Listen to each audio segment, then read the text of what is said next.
Next topic है nature of root. Nature of root means होता है कि हमें जो क्वाड्रेटिक फॉर्मूला दिया गया होगा, जो क्वाड्रेटिक फॉर्मूला हमारे पास होगा, उसका जो हम रूट फाइंड करेंगे वो कैसा होगा। कैसा होगा मीन्स पॉसिबल होगा, इट मीन्स रियल सॉल्यूशन हमें मिलेगा या नहीं, या फिर जो रूट मिलेगा। आपको पता ही होगा क्वाड्रेटिक फॉर्मूला कैसा होता है। क्वाड्रेटिक फॉर्मूला का स्टैंडर्ड फॉर्म मैं यहाँ पे लिख रहा हूँ, ax square plus bx plus c equal to 0 where a not equal to 0। ऐसा हमारे पास क्वाड्रेटिक है। तो यहाँ पे डिग्री ऑफ क्वाड्रेटिक इक्वेशन 2 है, मीन्स हमें दो सॉल्यूशन मिलेंगे, दो रूट्स मिलेंगे। ओके, वो दोनों रूट्स सेम है, मतलब रूट्स x इक्वल टू दोनों सेम, मतलब दोनों के आंसर 5 ही मिलेंगे। x इक्वल टू 5 और x इक्वल टू 5, दोनों के रूट हमें सेम ही मिलेंगे। एक और चीज़ है, और दूसरी चीज़ दोनों डिफरेंट हो गए रूट। एक का आंसर में भी 5 हो सकता है, दूसरे का 3, ऐसे कुछ भी आंसर हो सकता है, रियल आंसर। और तीसरी पॉसिबिलिटी है कि दोनों पॉसिबल ही नहीं है, सॉल्यूशन पॉसिबल ही नहीं है। बोथ रूट्स आर सेम, एक ये पॉसिबिलिटी है। और दूसरी पॉसिबिलिटी क्या है, both root are different. Different means distinct. And तीसरी पॉसिबिलिटी क्या है, roots are not possible. Okay, कि इसका रूट मिलेगा ही नहीं। तो ये टोटल ऑल पॉसिबिलिटी है, ऑल पॉसिबिलिटी, ये ऑल पॉसिबिलिटी है। या तो बोथ रूट सेम होंगे, बोथ रूट डिफरेंट होंगे, या फिर रूट पॉसिबल होंगे ही नहीं। पर ये कैसे पता चलेगा कि बोथ रूट सेम है, बोथ रूट डिफरेंट है, या बोथ रूट पॉसिबल ही नहीं है, वो कैसे पता चलेगा।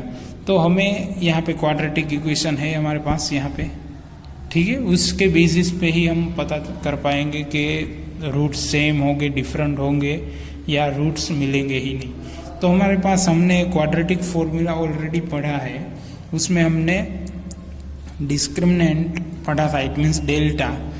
वो क्या है वो हमने देखा था। सो डिस्क्रिमिनेंट मीन्स डेल्टा, जो हम डेल्टा कहते हैं उसे हम डिस्क्रिमिनेंट भी कह सकते हैं। सो वो क्या होता था, हमने ax square plus bx plus c equal to 0 है, तो हमारे पास a की वैल्यू होती थी, b की वैल्यू होती थी और c की वैल्यू होती है।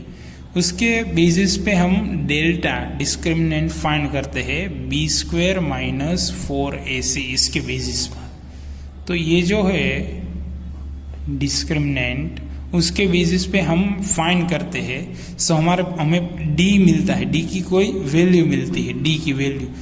वो जो d की वैल्यू हमें मिलेंगी, उसके ऊपर से हमें पता चलता है कि रूट का नेचर कैसा होगा। d की वैल्यू के पर से हमें पता चलता है कि नेचर ऑफ रूट क्या होगा। सो d की 3 पॉसिबिलिटी है।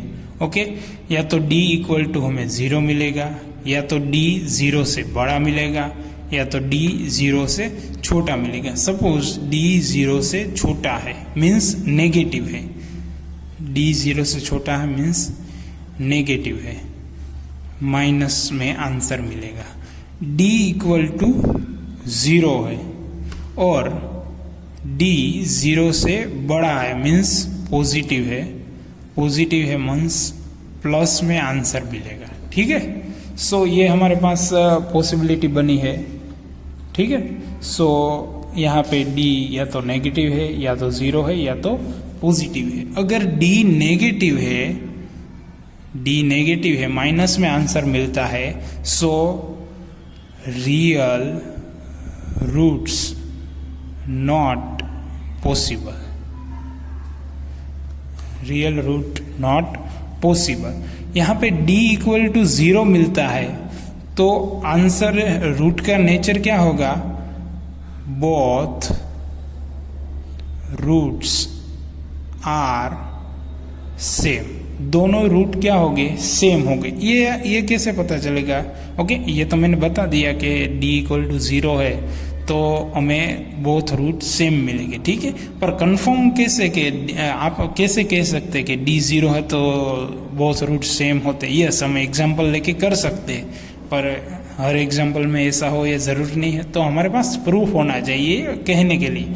ये आपके सिलेबस में नहीं है, पर आपको पता होना चाहिए d 0 है तो क्यों both answer are same, both root are same. Okay, वो मैं आपको नेक्स्ट में बताऊंगा। नेक्स्ट पे चलते हैं।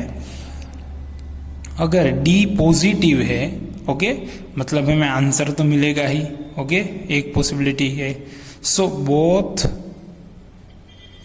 Roots are different, distinct, okay, different भी लिख सकते हो और डिस्टिंक्ट भी लिख सकते हो। Okay, both root are distinct.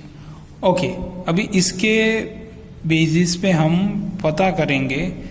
हमारे पास फॉर्मूला था जो फाइंड करना है, x equal to minus B plus और minus square root D upon 2a। Okay, यहाँ पे d इक्वल टू 0, अगर ये 0 हो गया तो हमारे पास क्या मिलेगा आंसर? ये 0 हो गया तो इस स्टेप की कुछ जरूरत ही नहीं है। ओके, ये 0 हो गया तो बचा क्या? प्लस और माइनस 0 के चाहिए ही नहीं, प्लस और माइनस 0 के आगे हो या ना हो कुछ फर्क नहीं पड़ता है। तो ठीक है, ये पूरा स्टेप है वो निकल जाएगा। तो बचेगा क्या? Minus B upon 2a। अगर d इक्वल टू 0 है so both root are same, तो x की वैल्यू दोनों सेम आएगी। Okay, both roots are same.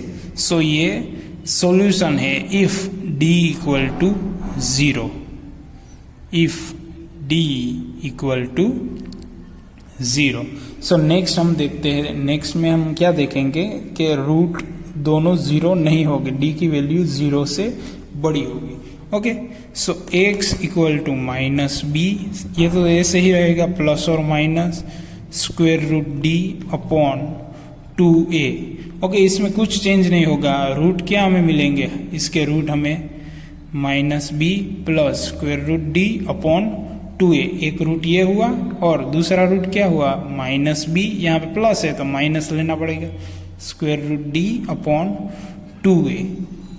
If d greater than 0, it means d positive होगा। ग्रेटर देन 0 मीन्स पॉजिटिव होगा। Okay, so ये हुआ form, nature of quadratic equation, nature of root. Okay, so इसके basis पे हम आगे simplification देखेंगे, solution देखेंगे।